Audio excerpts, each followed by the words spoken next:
కాగలించుకొని గంజాయి తాగిన వాళ్ళలాగా అయిపోనంటే అయిపోద్ది. ఇక ఎత్తుకొని దిగేస్తారు, తవ్వుకొని దొబ్బేస్తారు. ఏమంటే ఇది నా జెండా, ఇది నా పార్టీ, ఇది నా జెండా, ఇది నా పార్టీ, ఇది నా సంఘం. ఇది ఇలా ఇలా ఉంటే విడిపోయినారు కదా. ఇప్పుడు రాజకీయంగా విడిపోయినారు. ఈ ఊర్లో ఒక పార్టీ ఉంటుందా? ఉన్నది 30 ఇండ్లు అంటే 30 పార్టీలు ఉంటాయి ఇక్కడ. ఇంటికి ఒక పార్టీ, ఇంటికి ఒక జెండా, ఇంటికి ఒక దారి. మరి ఎవరి దారి వాడు. వీళ్ళు ఎవరి దారి వెళ్తున్నారు? వీళ్ళు తిరుమల ఎవరి దారి వెళ్తున్నారు? ఎవరి జెండా మోస్తున్నారంటే ఈ కొండల తమిళ జెండా మోస్తున్నారు. ఈ నీళ్ళు లేకుండా చేసేవాడు జెండా మోస్తున్నారు. చదువులు లేకుండా చేసేవాడు జెండా మోస్తున్నారు. మనకు బతుకు లేకుండా బతుకులు పాటు చేసేవాడు జెండా మోస్తున్నాం. ఆ తర్వాత ఇంకేంటి ఉద్యోగాలు లేకుండా చేసే జెండాలు మోస్తున్నాం. నెంబర్ 3 జీవో పోయిందా? మానవులు ఒప్పుకోవాలి. కె రాజారావు హైకోర్టులో ప్రభుత్వం యొక్క నిర్ణయం తప్పు అని చెప్పేసి హైకోర్టులో కేసు వేస్తే నెంబర్ 3 జీవో వచ్చింది. అన్ని రాజకీయ పార్టీలు చాలా మంది నాయకులు ఉన్నారు కదా. మరి వీళ్ళు ఎందుకు మాట్లాడలేదు? ఈ సంఘాల నాయకులు ఎందుకు మాట్లాడలేదు? ఎందుకు వీళ్ళు ఆలోచించలేదు? ఆ రోజు ఇక్కడే బీఎస్పీ పార్టీకి అప్పుడు ఏంటి బలం కూడా లేదు. కన్వీనర్ పదవి ఒకటే ఉండింది, ఇంత బలం లేదు. అయినా సరే దెబ్బలాడి ఇక్కడ మన బలం సరిపోదని చెప్పేసి హైకోర్టులో కేసు వేసి ఉద్యోగస్తుల దగ్గర వెళ్తే రూపాయి డబ్బులు ఇవ్వలేదు. మా ఆవిడ బంగారం తాకడ పెట్టి ఆ తర్వాత ఇక్కడ మా పాల్గొన్న మిత్రుడు ఆయన 4,000 సాయం చేస్తే 10,000 రూపాయలు పట్టుకొని వెళ్ళి హైకోర్టులో కేసు వేస్తే మనం గెలిసాం. ఆ కేసులో గవర్నమెంట్ ఓడిపోయింది. ఆ విధంగా నెంబర్ 3 జీవో వస్తే వేల సంఖ్యలో ఉద్యోగాల్లో చేరారు.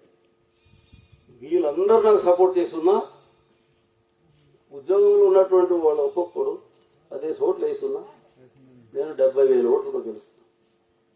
ఏ పని చేయనోడు 70,000 75,000 ఓట్లతో గెలిచాడు. ఇన్ని పనులు చేసింది నేను. ఎలా అవమానించారంటే మళ్ళా ప్రజల కోసం సిగ్గునోడు ఎవడంటే వాడు సిగ్గుగా ఉంటే పొరపాటు మళ్ళీ ప్రజల కోసం మాట్లాడకూడదు. ఆ విధంగా మర్యాద చేశారు. అంటే డిపాజిట్లు రాకుండా ఓడిచ్చారు. ఇంకో ఎదిగినా మాట్లాడు, ప్రజల కోసం పట్టించుకోవద్దు. ఎందుకు? ప్రజల భవిష్యత్తు కోసం పనిచేసినవాడు, త్యాగం చేసినవాడు అన్నీ పోగొట్టుకున్నట్టు. నా ఉద్యోగం వదిలేశాను, నా మంచి బతుకులు వదిలేశాను, నా పిల్లల జీవితం పాడైపోయింది. ఎందుకు బాధపడాలంటే మేము అంబేద్కర్ సిద్ధాంతాలు కట్టుబడిన వ్యక్తి కాబట్టి, ఆ పార్టీలో ఇప్పుడు ఉన్నాం కాబట్టి. ఆ రోజు బాబాసాహెబ్ అంబేద్కర్ కూడా మన గురించి తన భార్యను పోగొట్టుకున్నాడు, తన పిల్లల్ని పోగొట్టుకున్నాడు, ఆరోగ్యం లేదు. ఆఖరికి అంబేద్కర్ చనిపోతే ఢిల్లీ నుండి బొంబాయికి ఆయన శవం తీసుకురావడానికి కూడా డబ్బులు లేకపోతే ఒక అభిమాని కారు అమ్మేసి ఆ డబ్బులతో ఓ విమానం బుక్ చేసి ఆయన శవం తీసుకొచ్చినటువంటి పరిస్థితి. అంటే ప్రజలు ఇలా ఉంటే ఎలా? అందుకని మీ భవిష్యత్తు గురించి మీరు ఆలోచించాలి. అది జయంతి సందర్భంగా మనం మాట్లాడుకోవాలి. అందుకే మనం ఏంటి, మన హక్కుల కోసం పోరాటం చేయాలి, అధికారం కోసం రాజకీయ పోరాటం కూడా చేయాలి. అలాంటప్పుడు ఇప్పుడు టీడీపీ కమ్మోల పార్టీ, వైసీపీ రెడ్లు పార్టీ, బీజేపీ అది కమ్మలు వాపనోళ్ళ పార్టీ. 100కి 3 ఓట్లు వాళ్ళదైతే 100కి 3 ఓట్లు. 3 ఓట్లు ఉన్నవాడు దేశాన్ని పరిపాలిస్తున్నాడు. 8 ఓట్లు ఉన్నట్టు కమ్మారెడ్లు రాష్ట్రాన్ని పరిపాలిస్తున్నారు. దీనివల్ల ఏమవుతుందంటే వీళ్ళందరూ అధికారం వాళ్ళకి ఎప్పుడైతే వాళ్ళ చేతికి అధికారం ఇచ్చామో అధికారంతో వాళ్ళు ఇప్పుడు కొండలు తవ్వడానికి సిద్ధమవుతారు. ఇప్పుడు మొన్న మేము జీకవిద్యారికి వెళ్ళాం. బ్రహ్మాండమైనటువంటి అడవి, పచ్చగా ఉంది, దట్టంగా బలంగా ఉంది. ఆ అడవి కింద ఊరు, దాని పేరు డొక్కులూరు. ఊరి పేరు డొక్కు అయినా కానీ ఆ బలమైన అడవి మాత్రం చాలా బలంగా ఉంది. ఆ కొండల మధ్య మంచి భూములు ఉన్నాయి, మంచి నీళ్ళు. ఎలాంటి నీళ్ళు అంటే మంచి mineral water, original mineral water ఉంది. ఫ్రిడ్జ్లో నీళ్ళు అంటాం కదా, ఆ ఫ్రిడ్జ్ తలదన్నే విధంగా నీళ్ళు. ఇప్పుడు అది తవ్వితే ఏమవుద్ది? ఆ నీళ్ళు ఉంటుందా? ఉండదు. ఎందుకంటే అడవి ఉంటేనే నీళ్ళు, అడవి లేకపోతే నీళ్ళు ఉండవు. అందుకు మనకు ఒక ముగ్గురు తల్లులు, మన కన్న తల్లి ఒకరు అయితే ఇంకా మనల్ని బతికించే తల్లులు ముగ్గురు ఉన్నారు. అందులో ఏది? వాళ్ళ అక్క చెల్లెలు అన్నమాట. అడవి తల్లి, ఇంకోటి గంగమ్మ తల్లి, ఇంకోటి భూమి తల్లి, అంతే కదా. మనది శంకు దేవత అంటే మన ఊరు. ఇప్పుడు అడవి తవ్వితే నీళ్ళు ఉంటుందా? అడవి మాయమైతే నీళ్లు మాయమవుతాయి, నీళ్లు మాయమైతే ఊరు మాయమవుతుంది. ఊరు ఎక్కడ పుడుతుంది? ఎక్కడ నీరు ఉంటుందో అక్కడ ఊరు పుడుతుంది. అందుకే నీరు ముందు పుట్టిన దగ్గరే పుడుతుంది, తర్వాత అడవి, మరి ఊరు తర్వాత. నీరు ఎంత ఊరు ఉంటుందా? కాబట్టి ఆ నీరు ఉండాలంటే అడవి అడవిగానే ఉండాలి. అడవి జోలికి ఎవరు రాకుండా చూసుకోవాలి. అది చూసాము. మరుసటి రోజు ప్రజాభిప్రాయ సేకరణ కోసం వచ్చారు అధికారులు. దాని ముందు రోజు దాకా ఒక్క మనిషి వెళ్ళలేదండి అక్కడ. ఎవరు? ఒక్కడు. మరి తెలుగుదేశం పార్టీ నాయకులు ఉన్నారు, కమ్యూనిస్ట్ పార్టీ నాయకులు ఉన్నారు, బీజేపీ నాయకులు ఉన్నారు, అందరు ఉన్నారు, ఎంపీటీసీలు ఉన్నారు, జెడ్పీటీసీలు ఉన్నారు, సర్పంచులు ఉన్నారు, ఎవరు వెళ్ళే. ఆఖరికి ఏదో వెతుకొని నాకు ఫోన్ చేశారు, సార్ ఇలా జరిగిపోతుంది, మీరైనా రండి సార్. మరి బోర్డు మంది నాయకులు ఉన్నారు కదా, ఇటు వచ్చేసి నేనట ఏం చేస్తానంటే లేదు, ఎవరు రావట్లేదు. సరే అని చెప్పేసి మన వాళ్ళతో పాటు వెళ్ళాం. వెళ్తే పరిస్థితి అర్థమైంది. అది అర్థమైందంటే ఈ అడవి కాపాడుకోవడానికి కూడా ఒక చట్టం ఉంది కదా. అడవిని కాపాడుకోవడం కోసం చట్టం ఉంది. భూములు కాపాడడానికి 1/70 చట్టం, భూముల చట్టం ఉన్నట్టే ఈ అడవి, భూమి, మన ఊరు కాపాడుకోవడం, నీరు కాపాడుకోవడం కూడా చట్టము ఉంది. ఆ చట్టం ప్రకారం ఆ ఊరు గవర్నమెంట్ ఎవరు? ఇది బాగా వినాలి మీరు. గవర్నమెంట్ ఎవరు? చంద్రబాబు నాయుడు, నరేంద్ర మోడీ, పవన్ కళ్యాణ్? ఎవరు కాదు. ఈ చట్టం ప్రకారము ఆ ఊర్లో ఆ ప్రజలే గవర్నమెంట్.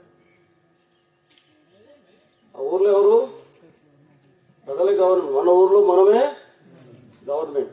అదే గ్రామ సభ గవర్నమెంట్. దిశా చట్టం ప్రకారంగా గ్రామ సభ ఉంది.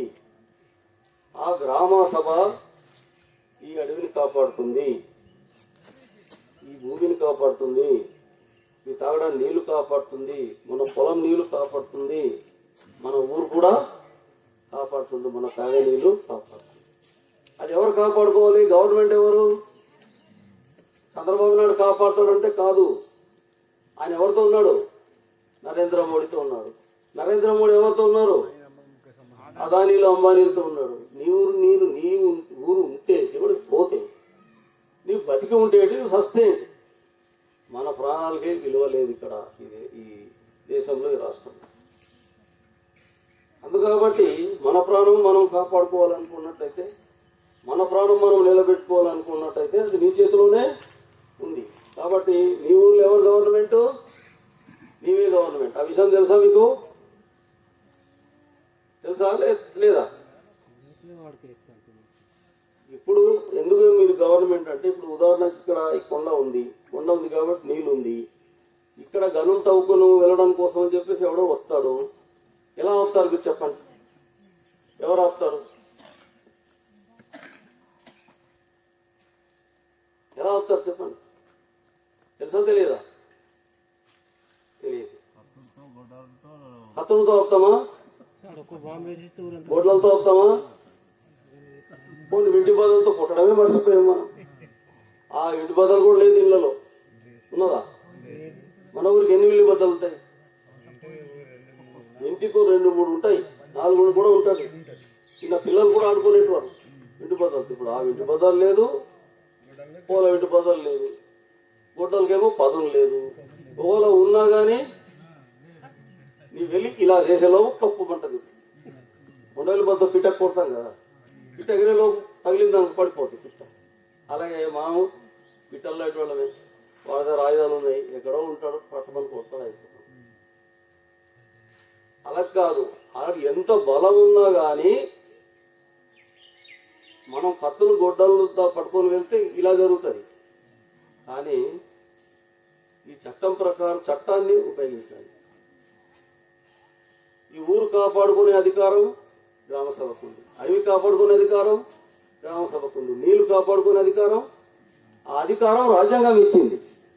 రాజ్యాంగం ఇచ్చిన అధికారం ప్రకారం నీ ఊర్లో నీవే గవర్నమెంట్. ఆ రోజు అదే చెప్పాడు కొమరం మేము, జల్ జంగిల్ జమీన్, ఇది మాది, మా ఊర్లో మాదే రాజ్యం, మా ఊరు నాటే మహారాజ్ అన్నాడు గోండు భాషలో. అని తెలుగులో మా ఊర్లో మాదే రాజ్యం. దానికి ఇప్పుడు ఏంటి, మన ఊర్లో మన పాలన. మన ఊర్లో గవర్నమెంట్ ఎవరు, మనమే. అంటే ఎలాంటి గవర్నమెంట్ మీరు, ఈ నీళ్లు కాపాడుకునే గవర్నమెంట్, ఈ భూమి కాపాడుకునే గవర్నమెంట్, అడవి కాపాడుకునే గవర్నమెంట్, అర్థమైందా, గనులు కాపాడుకునే గవర్నమెంట్. నరేంద్ర మోడీ చంద్రబాబు నాయుడు ఆర్డర్ ఇచ్చినా కానీ ఆ తవ్వుకోవడానికి ఎవరు భూమి ఇవ్వాలి, ఇక్కడ గవర్నమెంట్ ఎవరు, ప్రజలే గవర్నమెంట్. ఈ ప్రజలు అనుమతించాలి ఇది తవ్వుకోవచ్చు అని, తవ్వుకుంటారు. మీరు తవ్వకూడదు అన్నారనుకో, తవ్వుతున్నారు ఏమవుతుంది, వాడు తవ్వడానికి వీల్లేదు. దాని ఆర్డర్ ఉందా లేదా వాళ్ళకి. కాబట్టి గవర్నమెంట్ ఆర్డర్ చేయవచ్చు, కానీ ఆర్డర్ నాపే గవర్నమెంట్ ఎవరు, ప్రజలు. పిసా చట్టం ప్రకారం ఆ అధికారాలు ఉన్నాయి, కానీ అధికారాలు ఉన్న విషయం ఎవరు మనకు తెలియదు. పిసా కమిటీలు పెట్టారు, ప్రెసిడెంట్, వైస్ ప్రెసిడెంట్, సెక్రటరీలు పెట్టేశారు. వాళ్ళకి ఎప్పుడైనా మీటింగ్కి అవసరమైతే పిలుస్తారు, కానీ మీరే గవర్నమెంట్ అనే విషయం మాత్రం వీరికి తెలియదు, చెప్పరు. సర్పంచ్ అధ్యక్షుడు, మరి సర్పంచ్ వస్తాడా, ఉదాహరణకు బీజేపీ సర్పంచ్ ఉన్నాడు అనుకుంటుంది. ఇక్కడ బీజేపీ గవర్నమెంట్ కొండలు తవ్వేసుకోమని చెప్పేసి అదానాలకి వీళ్ళకి ఒక చెప్పేసి,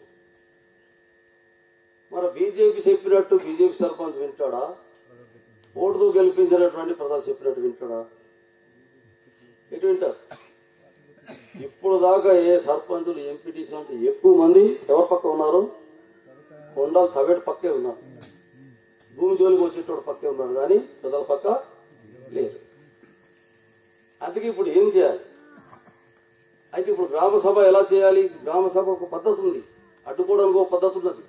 ఈ పద్ధతి ప్రకారం చేయకపోవడం వల్ల కొయ్యూరులో వజ్రాలకొండ తెలుగుదేశం నాయకులు ఎక్కడ చోడవరం, విశాఖపట్నం, నర్సీపట్నం ఉన్నటువంటి నాయకులు మన వాళ్ళకు బినామీగా పెట్టి మన గిరిజనుల పేరుతో తవ్వేస్తున్నారు. వీళ్ళు అడ్డుకోవడానికి వెళ్తే ఏం చేశారు, 40 మంది పోలీసులు వెళ్ళి వాళ్ళు తీసుకొచ్చి స్టేషన్లో స్కూల్లో పొడిచేసి కేసులు పెట్టి జైలు పెట్టారు. ఆ అడిగేవారిది ఆ ఊరు వాడిది, ఆ ఊరు పేరు బకులూరు, ఆ ఊరు వాడు. వాళ్ళు వద్దన్నారు, ఎందుకంటే తాతల ముత్తాతల కాలం నుండి కొన్ని వేల సంవత్సరాల నుండి ఆ ఊరిలో బతుకుతున్నారు, ఆ కొండ వాళ్ళ అవసరాలకు ఉపయోగించుకుంటున్నారు, గొడ్లు గొర్రెలు మేపుకుంటున్నారు, కాబట్టి వాడిదే. కానీ దీనికి సంబంధం లేనటువంటి వాడిని ఇంకో పక్క ఊరు తీసుకొచ్చి ఇక్కడ ఇచ్చారు. వీడికి ఇక్కడ ఎలాగిస్తారు మీరు, మరి మా ఊరు సంగతి ఏంటి, దాని లాభం సంగతి ఏంటి, అసలు మీరు తవ్వడానికి వీలు లేదని చెప్తే వాడు కేసులు పెట్టిలో ఉంది. అప్పుడు లగే రాజారావు గుర్తొచ్చాడు, నేను గుర్తొచ్చాను, అంతవరకు నేను ఎవడో తెలియదు. ఇది బాధలు ఉన్నప్పుడేమో లగే రాజారావు, ఎలక్షన్ టైంలో ఏమో నరేంద్ర మోడీ, లేకపోతే పాంగి రాజారావు. ఎలక్షన్ వచ్చినప్పుడు పాంగి రాజారావు, కష్టాలు ఉన్నప్పుడు లగే రాజారావు. ఏం న్యాయమండి. అందుకబట్టి గ్రామ సభ అంటే ఇప్పుడు దీనికి ఏం చేయాలి, గ్రామ సభ ఎలా తీర్మానం చేయాలి అది మనకు తెలియదు. గ్రామ సభ అంటే మనం అనుకుంటాం పీసా వైస్ ప్రెసిడెంట్, సెక్రటరీ, సర్పంచ్ సంతకం చేసేస్తే అదే చెల్లుబాటు అవుతుంది అనుకుంటే తప్పదు. గ్రామ సభ అంటే వాళ్ళిద్దరూ దీన్ని నడిపించడానికి వాళ్ళు బాధ్యత ఒక చెప్పారు, అంతవరకే. వాళ్ళు కూడా సభ్యులే ఇక్కడ గ్రామ సభకి. మిగతా ప్రజలందరూ అంటే పంచాయతీ ఓటర్ లిస్టులో ఎంతమందికి అయితే పేర్లు ఉంటాయో వాళ్ళందరూ గ్రామ సభకు సభ్యులు. ఉదాహరణకి 1000 మంది ఉన్నారు అనుకున్నాం. 1000 మంది ఓటర్ లిస్టులో పేరుంది. ఆ గ్రామ సభ పరిధిలో 1000 మంది ఉన్నారు. ఈ 1000 మంది తెలుగుదేశం, బీజేపీ, జనసేన, లేకపోతే ఇంకో డబ్బులు తీసుకున్నాడు పక్కన ఇలా ఉంటే ఒక 800 మంది తవేసుకోవచ్చని తీర్మానం చేశారనుకున్నాం. ఏమవుతుంది అప్పుడు? మీ మాట తెలుస్తుందా? కానీ 800 మంది వద్దని చెప్పాలి. 200 మంది వద్దని చెప్పినా పర్వాలేదు, అంత బలం తక్కువ కదా. 800 మంది వద్దని చెప్తే ఆడ బాబు ఆర్డర్ కూడా ఎవడు చంద్రబాబు ఆర్డర్ కాదు, పవన్ కళ్యాణ్ ఆర్డర్ కాదు, అడవి మంత్రి ఆర్డర్ పనిచేయదు, చంద్రబాబు నాయుడు ఆర్డర్ పనిచేయదు, నరేంద్ర మోడీ ఆర్డర్ కూడా పనిచేయదు. ఇది గవర్నమెంట్ ఎవరు ఇక్కడ? ఆ గవర్నమెంట్ చేసింది ఎవరు? ఎవరు చేశారు? నీ గవర్నమెంట్ రాజ్యాంగం చేసింది, చట్టం చేసింది. అర్థమైందా? రాజ్యాంగము అధికారం నీకు ఇచ్చింది కాబట్టి అధికారాన్ని మనం ఉపయోగించుకోవాలి. ఏ సందర్భంలో ఉపయోగించుకోవాలి? మనం 800 మంది ఎటుపక్క నిలబడాలి? కొండ వైపు, ఖనిజాల వైపు నిలబడాలి, నీరు వైపు నిలబడాలి, భూమి వైపు నిలబడాలి, ఊరు వైపు. లేకపోతే ఊరు ఉండదు, భూమి ఉండదు, నీరు ఉండదు, కొండ ఉండదు. మరి నీకు బతకడానికి ఇది ఆధారమా కాదా? ఈ ఆధారం ఎవడైనా ఇస్తాడా? కొండకు బదులు కొండ ఇవ్వగలడా? నీరుకు బదులు నీరు ఇవ్వగలడా? ఎలక్షన్లో పథకాలు ఇచ్చినట్టు ఇస్తాడా? కలు సీసాలు పంచినట్టు పంచగలడా? దాంతో నువ్వు బతకగలవా? మరి గొడ్డు కూరకు కూడా దీన్ని తాగించి పెంచుతావా? ఆలోచించండి. పంచాలు తాగుతారు, అన్నిటికి తాగుతారు. నీ బతుకు సమస్య వచ్చిన తర్వాత కూడా నువ్వు ఇంకా మందు సీసాలు లోపడిపోయి నువ్వు అమ్మేస్తే, ఈ కొండ అమ్మేస్తే, నీళ్ళు అమ్మేస్తే, ఊరు అమ్మేస్తే ఇంకేం బతుకుతారా? ఎలా బతకాలి? కాబట్టి మనం బతకడానికి ఆధారము గ్రామ సభయే. గ్రామ సభ గవర్నమెంటు. గ్రామ అంటే ప్రజలే గవర్నమెంటు. మీ గవర్నమెంట్కు ఉన్న అధికారాలు ఉపయోగించుకొని దీన్ని కాపాడుకోవాలి.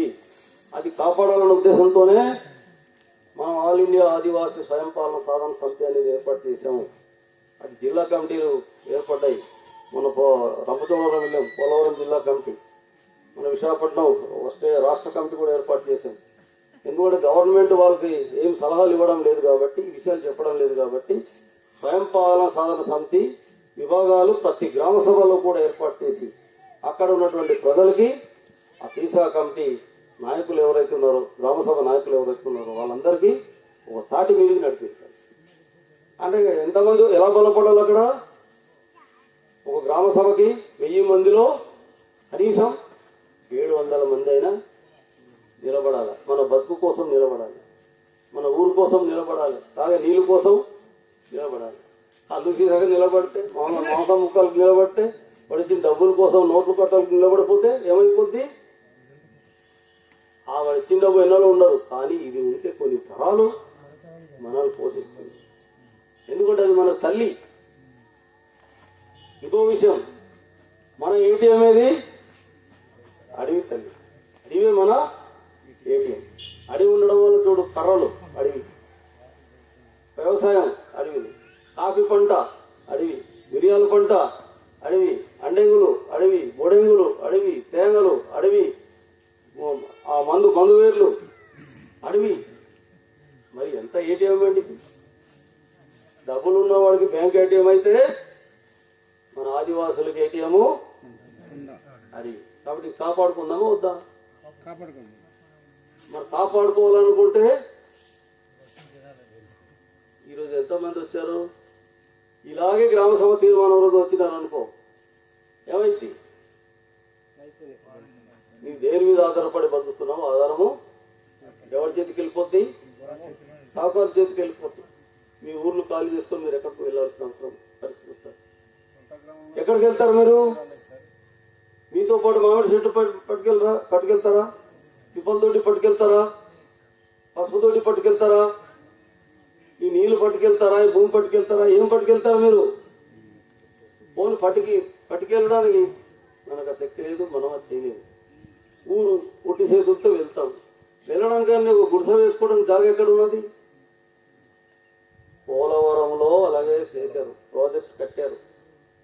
అడవి మీద ఆధారపడి బతుకుతున్నారు ఆదివాసులు వేల మంది. వాళ్ళకి అడవి భూములు పట్టాలు కూడా ఇచ్చారు. డామ్ కట్టడం వల్ల మొత్తం మునిగిపోయింది. వాళ్ళకి నష్టపరిహారం ఇప్పటికి రూపాయి కూడా ఇవ్వలేదు. నీవు ఎలా బతుకుతున్నామని పలకరించే మనిషి అక్కడ లేడు. ఈ విషయమే మొన్న మేము గవర్నర్ గారి దృష్టిలో పెట్టాం. చట్టాలు అమలు జరగలేదని చెప్పాము. మరి మీ పేరుతో పరిపాలన నడుస్తుంది, మీ పేరుతో గవర్నమెంట్ పరిపాలిస్తుంది, ఆ గవర్నమెంట్ మాకు మోసం చేస్తుంది. ఆ విషయం మీకు తెలియాలంటే మా ప్రాంతం రండి అని అడిగాం. ఆయనకున్న అధికారాలు ఏంటో కూడా చెప్పాం. ఏమేమి నష్టం జరుగుతుందో జీవో నెంబర్ 3 అన్ని చాలా సమస్యలు మాట్లాడాం. అంటే ఇది స్వతంత్రం వచ్చిన దగ్గర నుండి ఆదివాసుల సమస్యల మీద ఈ ప్రాంతం యొక్క పరిపాలన అధికారం కలిగినటువంటి గవర్నర్తో 40-50 నిమిషాల పాటు చర్చించినటువంటి చరిత్ర మొట్టమొదటిసారి చర్చించింది ఎవరు? మేమే. ఎవరు లేదు ఇప్పుడు దాకా పనిచేయట్లేదు. ఎంతసేపు వాళ్ళు జెండాలు పట్టుకోవడం, గోసులు ఇప్పుకొని రోడ్డు మీద దాటడం, వెయ్యి వెయ్యి వెయ్యి వెయ్యి అంటే ఎవరు పోలీసులు వచ్చి లాటితో వెయ్యి, సీతాకోటేశ్వరం వెయ్యి, జైల్లో వెయ్యి పొయ్యి. అది పని, అది కాదు పోరాటం.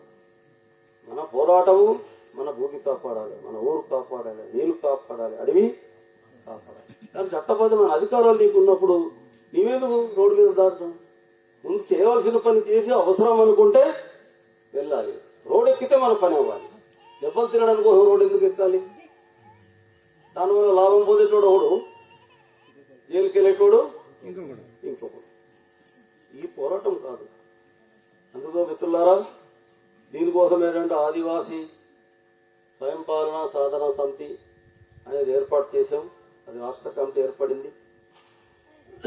అది మొన్న పోలవరం వెళ్ళిన తర్వాత జిల్లా కమిటీ వేసాం. వాళ్ళు అక్కడ బాగా పనిచేస్తున్నారు. ఇక్కడ కూడా మీరు పనిచేయండి, మీరు సహకరించండి. అదేవిధంగా మన మన మన మన పార్టీ ఆలోచన ఏంటంటే, పార్టీ ఎందుకు మారాం? అప్పుడు బీఎస్పీ కదా, ఇప్పుడు ఏఐబీఎస్పీ అని ఎందుకు అంటున్నారు అనేది మీకు అనుమానం వస్తుంది. ఎందుకు వస్తున్నారు అంటే, మనకు జాతీయ నాయకత్వము ఆ రోజు ఉన్నటువంటి కాంశీరామ్ గారు ఉన్న టైంలో ఉన్న బీఎస్పీకి, మాయావతి గారి నాయకత్వంలో వచ్చిన బీఎస్పీకి తేడా ఉంది. 15 రాష్ట్రాల్లో బలంగా ఉన్నటువంటి బీఎస్పీ ఈరోజు ఉత్తరప్రదేశ్లో కూడా బలం లేకుండా పడిపోయింది. జాతీయ స్థాయిలో ఏ కార్యక్రమాలు చేయట్లేదు. మరి కేంద్ర ప్రభుత్వాలు, రాష్ట్ర ప్రభుత్వాలు మన హక్కుల మీద దాడులు చేస్తున్నది, మన బతుకులు నాశనం చేస్తున్నా కానీ నోరు మూసుకొని ఉంటున్నారే తప్ప అది ఎందుకు అలా చేస్తున్నామని ప్రశ్నించడం లేదు. దీనివల్ల రాజకీయ కార్యక్రమం లేదు, ప్రజా కార్యక్రమం కూడా లేదు. అందుకు మనం ఏం చేసామంటే, అన్ని ప్రజా సంఘాలని కలిపి ఒక లక్ష్యం కోసం పనిచేయించాలి అని ఆలోచన చేశాం. ప్రజా సంఘాలతో కలిసి మన హక్కుల కోసం పోరాటం, అధికారం కోసం ఓటు పోరాటం. నీ ఓటు పోరాటం లేకుండా ఒట్టి పోరాటం చేస్తావనుకో, మిగిలేదు మనకి ఉప్పు లేని పులుసులాగా అయిపోతుంది. లేదా అలా చేస్తే అవుద్ది, మళ్ళీ 8 ఓట్లు ఉన్నటువంటి కమ్మారెడ్లే మళ్ళీ అధికారంలోకి వస్తారు. అందు కాబట్టి కమ్మారెడ్ల పాలన పోవాలి, బహుజనుల పాలన రావాలి. అందుకు ఈ ఆల్ ఇండియా ఆదివాసీ రాజ్యాంగ హక్కుల పరిరక్షణ సమన్వయ కమిటీ అనేది జాతీయ స్థాయిలో కమిటీ ఏర్పాటు చేసి ఈరోజు పనిచేస్తున్నాము. మన రాష్ట్రంలో 3 జిల్లాల్లో కూడా కమిటీలు వేసాం. పరత్పురం, మన్యం జిల్లా, మన జిల్లా, అదేవిధంగా పోలవరం జిల్లా కూడా మొన్న వెళ్ళి వేయడం జరిగింది. చాలా బ్రహ్మాండంగా స్పందిస్తున్నారు. తర్వాత తెలంగాణలో జూన్ 30వ తారీఖున రాష్ట్ర కమిటీ ఏర్పడుతుంది. ఏప్రిల్ 5వ తారీఖున ఒరిస్సాలో మీటింగ్ పెడుతున్నాం. జార్ఖండ్, ఛత్తీస్గఢ్ వాళ్ళు కూడా రమ్మంటున్నారు. ఈ రాష్ట్రాలు పూర్తి అయిపోయిన తర్వాత మన సమస్యల మీద గవర్నర్తో ఎలా కలిసి ఎలాగైతే సమావేశం ఏర్పాటైందో అదేవిధంగా ప్రెసిడెంట్ ఆఫ్ ఇండియాతో కూడా కలవడానికి మేము ప్రయత్నం చేస్తున్నాం. అంటే 5 రాష్ట్రాలు, ఇప్పుడు 2 రాష్ట్రాలు అయిపోద్ది, 3 రాష్ట్రాల్లో కూడా కమిటీలు వేసేస్తే ఆ కమిటీలతో కలిసి ఇక్కడికి ప్రెసిడెంట్ ఆఫ్ ఇండియా అంటే ఎవరు? రాష్ట్రపతి. ఆ రాష్ట్రపతి దగ్గరికి వెళ్ళి మన జీవో నెంబర్ 3 సంబంధించి చట్టం చేయాలని, మా అడవులు కాపాడాలి, ఈ నీళ్లు కాపాడాలి, మా భూమి కాపాడాలి, మాకు బతకడానికి ఆధారము దీనికేనంటే ఆదివాసులు దేని మీద ఆధారపడి బతుకుతున్నారో, ఏ అడవి మీద ఆధారం చేసుకుని బతుకుతున్నారో ఆ జీవనాధారం నుంచి ఆదివాసులు దూరం చేయకూడదు అని సుప్రీంకోర్టు తీర్పులు కూడా ఉన్నాయి. ఉన్నా కానీ వీళ్ళు బరి తెగించి వస్తున్నారు. అంటే ధైర్యం ఏంటి? వాళ్ళ అధికారంలో ఉన్నారు, మనము వాళ్ళకి అధికారం ఇస్తున్నాం. కాబట్టి నీకు ఏం చేసినా, తిట్టినా, కొట్టినా, పీక తీసేసినా, మానభంగం చేసినా, చంపేసినా, జైల్లో పెట్టినా, ఏం చేసినా కానీ మళ్ళీ ఎలక్షన్ టైంలో ఏంటి మాంసం మూట, కళ్ళు సీసా. ఇది మనం ఇక్కడ ఉన్నాం. అది వదిలి వాళ్ళు ఎక్కడ ఉండాలి? మన ఊరు, మన పాలనకు రావాలి. పెళ్ళిళ్ళకి తాగుతారు, సంతకెళ్తే తాగుతారు, పండుగలకు తాగుతారు. ఇంకా ఏం వాడిచ్చిన కళ్ళు తాగితే కానీ మీకు మత్తే కదా, సంతోషం ఉండదా? ఆ కళ్ళే బాగా మంచిదా? దానికి 1 కేజీ ఉప్పేసి కల్పిస్తాడా? ఆ రోజు మానేస్తే ఏమైందే? అది మానకోటి ఇవంతా ఉంటుంది కదా, అది మానపోతే ఇవన్నీ పోతాయి. ఏది ఉంచుకుందాం, ఏది పోకూడదాం, ఏం చేద్దాం చెప్పండి? ఇది అందుకాబట్టి ఏఐబిఎస్ పార్టీ తరఫున ఆయన ఆ మానవుడు అధికారం మన చేతిలో ఉండాలి.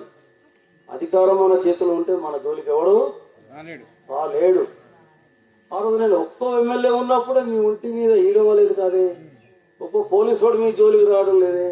పోలీస్ స్టేషన్కి కాగితాల ఖర్చు కూడా కరువు అయిపోయి ఇప్పుడు ఫుల్, వాళ్ళ జేబులు ఫుల్, మన జనం జేబులు నీళ్ళు, జేబులు డబ్బులు వేస్తున్నారు కదా. అది ఒక్కడు, నేను ఒక్కడు ఉంటే.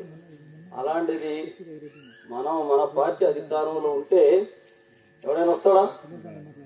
అదాన్ని రాగలడా? అంబానీ రాగలడా? ఎవడు రాగలడు? కాబట్టి దానికి ముందు మనం బలపడాలి. ఇక్కడ అంటే మనం ఎంతమంది ఉన్నాం? 1000 మంది అనుకున్నాం కదా. వాళ్ళు తోలిస్తారు లేదండి, ఆ పని వాళ్ళు చేస్తారు. ఈ పని మీరు సరే, అయిపోయింది 2 నిమిషాలు ముగించేద్దాం. అది కాబట్టి ఇది ఏ గ్రామ సభ? ఇది ఏ ఊరు గ్రామ సభ? కాంగవలస గ్రామ సభ. కాంగవలస గ్రామ సభలో ఎంతమంది ఉన్నారు? ఎన్ని గ్రామాలు ఉన్నాయి? ఎన్ని గ్రామాలు ఉన్నాయి? కాంగవలస గ్రామ సభకి ఎన్ని గ్రామాలు ఉన్నాయి? అలానే 2 గ్రామ సభలు ఉంటాయి అనుకుంటాను ఇక్కడ. చాలా పెద్ద, ఎక్కువ.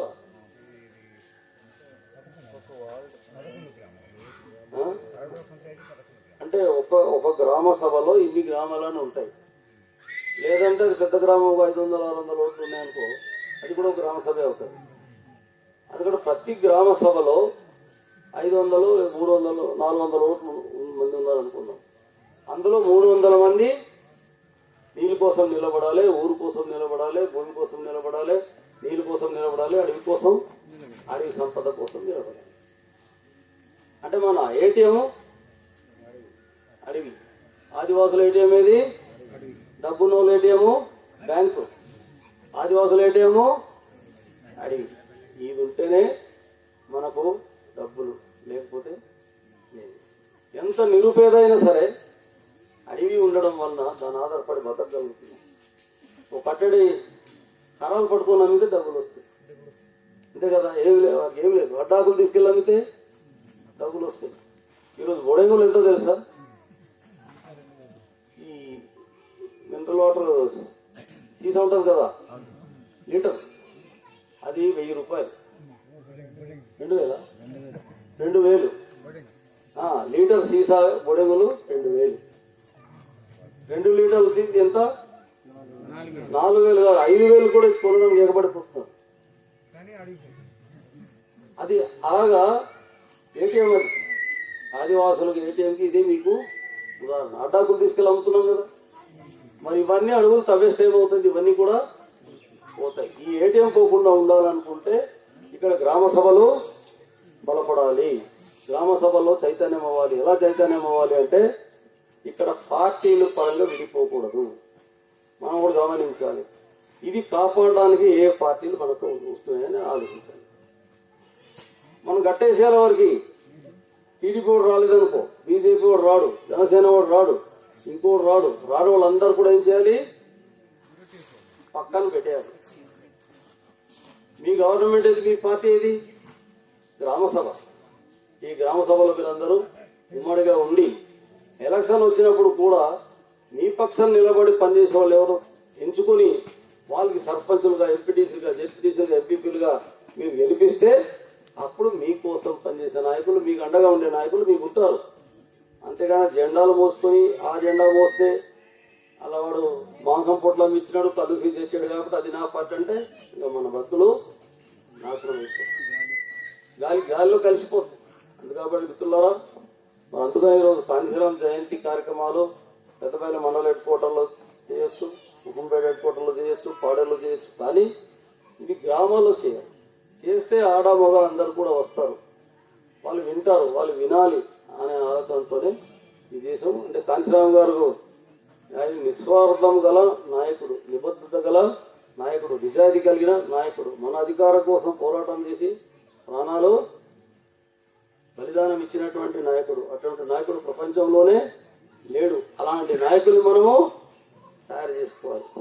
ఈరోజు చూడండి, ఆ రోజు కొమరం భీము గోండు జాతి గిరిజనుడు, కొమరం భీము గోండు జాతి గిరిజనుడు, మనవాడే, మన ఆదివాసి. మనం మేము అక్కడ కూడా వెళ్ళొచ్చాం. ఆసిఫాబాద్ జిల్లాలో ఉంది గిన్నెదరి అనే ఊర్లో మీటింగ్ అయింది, అక్కడికి వెళ్ళాం. అక్కడికి వెళ్తే ఏంటి తెలుసా, అక్కడికి వెళ్తే పరిస్థితి మాకు ఏం తెలిసిందంటే, మనం ఈ మాత్రం మంచి ఇల్లు ఉన్నాయి, మిరియాల చెట్టు, చింత చెట్టు, మామిడి చెట్టు, ఒక కాఫీ మొక్క ఇవి కనబడతాయి. అక్కడ కాఫీ మొక్క లేదు, మామిడి చెట్టు లేదు, పంచ చెట్టు లేదు, తాగడానికి నీళ్ళు లేదు, మంచి ఇల్లు లేదు. ఆ అడవిలో ఇప్పుడు అక్కడ ఉన్నటువంటి వాళ్ళు, ఆ కొండ పక్కన ఉన్నటువంటి వాడు అడవిలోకి వెళ్ళి కట్టె పుల్ల తెచ్చుకోవడానికి అవకాశం లేదు. నేను స్వయంగా చూశాను. ముర్రిగూడ అనే ఊర్లో అక్కడ వైసీపీ తరఫున వైస్ సర్పంచ్ కూడా అక్కడ వాడు కూడా మీటింగ్కి వచ్చాడు. వచ్చినాన్న మరి మాకు ఇలాంటి చెప్పరు సార్, మాకేం తెలియదు, ఎవరు చెప్పలేదన్న. కానీ ఆ నేల మీదే కొమరం భీము రక్తం దారపోసాడు, ప్రాణాలు వదిలేశాడు. ఈ అడవి కోసమే, ఈ భూమి కోసమే, ఈ గాలి కోసమే, ఆ నీళ్ళ కోసమే. ఇప్పుడు దాకా మరి ఎన్ని త్యాగాలు చేసినటువంటి మహనీయులు మాట వినకుండా చంద్రబాబు నాయుడు, పవన్ కళ్యాణ్, నరేంద్ర మోడీ మాట విని కళ్ళు సీస కోసం మనం వాడు మాట వింటే ఎవడు పోతాడు చెప్పండి అమ్మా మీరే. నీళ్ళు లేకపోతే ఎంత దూరమైనా గడ్డకెళ్ళి నీళ్ళు తెచ్చేది ఎవరు? మగవాళ్ళ వాళ్ళ నీళ్ళ కోసం మీరే ముందు ఆలోచించండి. మగవాళ్ళేమో కళ్ళు నీళ్ళ కోసం ఆలోచిస్తారు, మీరేమో తాగే నీళ్ళ కోసం ఆలోచిస్తారు. అది అందుకని ఇప్పుడు మీరందరూ ఒక ఈ గ్రామ సభ అనేసరికల్లా మనమందరూ ఐక్యంగా నిలబడాలి. మన అడవి జోలికి, భూమి జోలికి వచ్చేవాడు పక్షాన ఎవడు ఉంటాడో వాడి దగ్గరికి వీళ్ళు తోలాలి, ఆ పార్టీ జెండాను తోలాలి. తోలేసేప్పుడు ఏం చేయాలి? మన భూమిని కాపాడే జెండా, మన ఊరిని కాపాడే జెండా మనం వేయాలి. అప్పుడే మన భవిష్యత్తు ఉంటుంది, లేకపోతే భవిష్యత్తు లేదు. అందుకే మనం మన హక్కులు కాపాడుకోవడం కోసం పోరాటం చేయాలి. ఆ పోరాటంలో అందరూ కలవాలి. ఎందుకు మనం కలవలేకపోతున్నామంటే ఆ పార్టీలు మన కోసం ఏమైనా చేస్తుందా, సాయం చేస్తుందా, మన పక్క నిలబడుతుందా? నిలబడినప్పుడు ఆ పార్టీ జెండాలు మనకేంటి పని? అందుకని ఏజెన్సీ ప్రాంతం నుండి అటువంటి జెండాల్ని మనం ఖాళీ చేయాలి. కాంచీరామ్ గారు చెప్పింది అదే. అమ్మరెడ్ల పాలన పోవాలి, బహుజనుల పాలన రావాలంటే మెజారిటీ ప్రజలు ఈ దేశాన్ని, రాష్ట్రాన్ని పరిపాలిస్తే అప్పుడు ఏమవుతుంది, మనకు ఉన్నటువంటి చట్టాలు హక్కులు మనం కాపాడుకుంటాం, దాన్ని అమలు చేసుకుంటాం, మన బతుకులు మార్చుకుంటాం. మన బహుజనుల యొక్క బతుకులు మార్చుతాను. ఈ దేశంలో, రాష్ట్రంలో, మన ప్రాంతంలో మెజారిటీ ప్రజల యొక్క బతుకులు మారాలంటే మనం ఏం చేయాలి? మన ఓటుతో మనమే గవర్నమెంట్ అవ్వాలి. ఈ లోపల గ్రామ సభ యొక్క బలం పెంచుకుని గ్రామ సభల ద్వారా ఈ అడవి, భూమి, నీళ్లు, ఊరు మనం కాపాడుకోవాలి. అది ఎలా అనేది ఇప్పుడు మేము రేపు 2-3 రోజుల్లో వెళ్తున్నాం. డీకే వీధి దగ్గర రుకునూరు